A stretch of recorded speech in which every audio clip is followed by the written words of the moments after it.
Je pense qu'on ne peut pas être spectateur de la société sans s'engager. Todo es importante. Chaque acte compte. Bonjour et bienvenue dans Paroles de candidats. Dans ce podcast, nous allons à la rencontre de sociétaires comme vous, hommes, femmes ou représentants d'associations, tous engagés. Leur point commun, ces personnes ont décidé de vous représenter à l'Assemblée Générale et de soutenir en votre nom le projet Maïf en devenant élus des sociétaires. Aujourd'hui, je vais à la rencontre de Séverine qui va nous en dire plus sur ses motivations et ses engagements. Bonjour Séverine. Bonjour Alice. Alors, quel temps il fait aujourd'hui à Chambéry ? Il fait beau, on a un magnifique soleil sur les montagnes enneigées, c'est magnifique aujourd'hui. Et puis écoute, je te fais un petit thé ? Ah oui, avec plaisir. En quelques mots, est-ce que tu peux te présenter et nous dire ce que tu fais dans la vie ? Je suis d'abord professeure d'espagnol au lycée.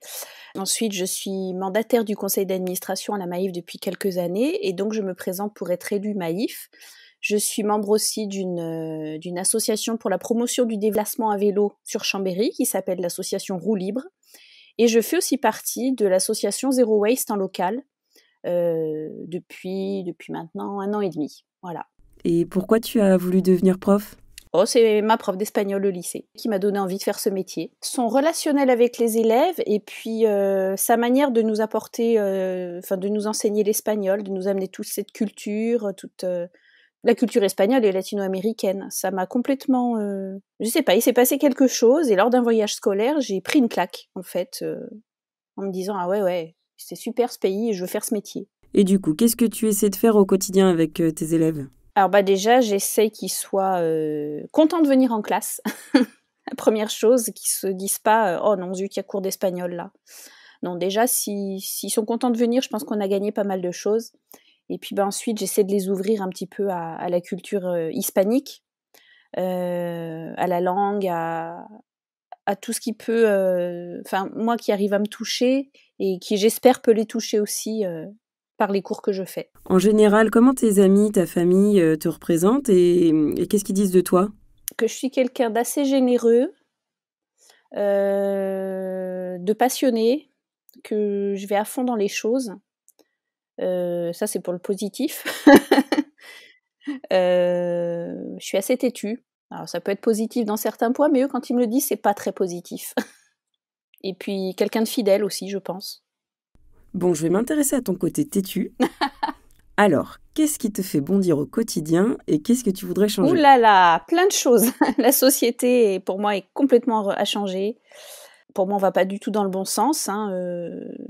Je parlais de l'environnement, la première chose, on est complètement à côté. Il faut vraiment revoir tous nos modes de consommation, de déplacement, parce que là, on va droit à la catastrophe. Je sais pas quel avenir on va offrir à nos enfants. J'ai beaucoup de mal avec l'intolérance. C'est quelque chose qui me heurte, qui me blesse. Et dans mes classes, d'ailleurs, quand je le ressens, c'est dur. Mais j'engage le débat avec les élèves plutôt que d'être dans le conflit. Du coup, pour toi, la culture du dialogue en classe ou en société, c'est important ? La culture du dialogue, oui, c'est quelque chose de très important. À mon avis, on ne dialogue pas assez. Alors en classe, oui, puisqu'il faut que nos élèves puissent échanger pour progresser, alors que ce soit déjà purement en langue. Et puis aussi parce que on forme quand même les futurs citoyens de demain, donc il faut qu'ils puissent se positionner sur des sujets de société. Donc il faut qu'ils puissent dialoguer sur tout ça, échanger leurs idées, leurs opinions. Et puis dans la société, oui, ça manque pas mal. Je trouve qu'il y a beaucoup de repli sur soi et j'aime pas trop. Il n'y a pas de communication, il n'y a pas d'échange. On est pas mal dans la violence et j'aime pas. Donc oui, le dialogue, c'est quelque chose d'important. Et c'est important pour toi de représenter les autres ? En fait, je sais pas faire autrement. C'est vraiment quelque chose en moi. À l'université, j'étais étudiante élue dans les instances. J'ai commencé aussi par l'engagement syndical. Et puis maintenant, mon engagement Maïf, c'est logique pour moi, c'est comme ça. Ça peut pas être autrement. Parce que je pense qu'on peut pas être spectateur de la société sans s'engager. Alors, qu'est-ce qui t'a motivé la première fois pour devenir élu des sociétaires ?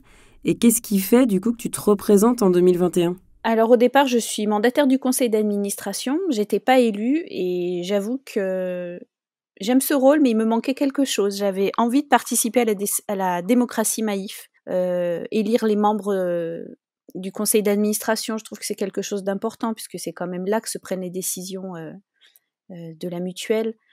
Pouvoir participer à la dernière assemblée générale à Nantes, ça a été quand même assez historique et c'était un moment vraiment très très fort pour tout le monde. Je suis vraiment heureuse d'y avoir participé en tant qu'élue Maïf. J'avais l'impression que tout ce qu'il disait, c'était tout ce que je pensais. J'étais au bon endroit au bon moment, avec des gens qui avaient les mêmes idées que moi, et en plus, le président et le directeur général nous annoncent tout ce que j'ai envie d'entendre. Je me suis reconnue dans tout. Et est-ce que c'est ça qui fait que tu te représentes aujourd'hui, du coup ? Oui, entre autres, oui. Oui. Y a ce moment qui a été tellement fort que voilà, j'ai envie de continuer en tant qu'élue à défendre ce modèle. Et plus que jamais, je dirais, puisque je pense que c'était certainement les choses que j'attendais. Donc là, on y est, donc on fonce, on y va. En se présentant comme élue Maïf, comme déléguée élue des sociétaires, certes, on est là au sein de la mutuelle, mais on est là aussi parce que le modèle de la mutuelle nous plaît et que les engagements de la mutuelle nous ressemblent. Donc, c'est une adéquation entre mes envies personnelles aussi et mon besoin de faire bouger cette société. C'est un autre levier pour moi pour faire avancer les choses. Tu penses que la Maïf a un rôle à jouer justement au-delà de son rôle d'assureur ?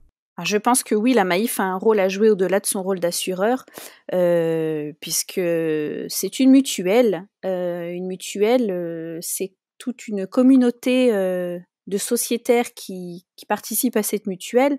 Et donc, toute cette communauté peut avoir son rôle à jouer dans la société. Pour ça, il faut que la Maïf puisse informer ses sociétaires de ses engagements sociétaux. Chacun a son rôle à jouer, chacun a le droit de participer et chacun peut s'exprimer. Et donc, il faut faire perdurer ce modèle et c'est en votant qu'on fait perdurer ce modèle. Alors, pour les sociétaires et tous ceux qui entendent le podcast, quel message tu pourrais leur faire passer pour qu'ils soient eux aussi acteurs du changement ? C'est pas en faisant forcément des grandes choses qu'on va pouvoir, qu'on va tout changer, mais chaque acte compte, comme on dit. Chaque acte compte, c'est-à-dire que, changer sa manière de consommer, par exemple, c'est un petit acte à notre niveau. On peut le faire. Changer notre manière de nous déplacer, chaque acte compte. Todo es importante. Voilà, c'est tout pour cet épisode.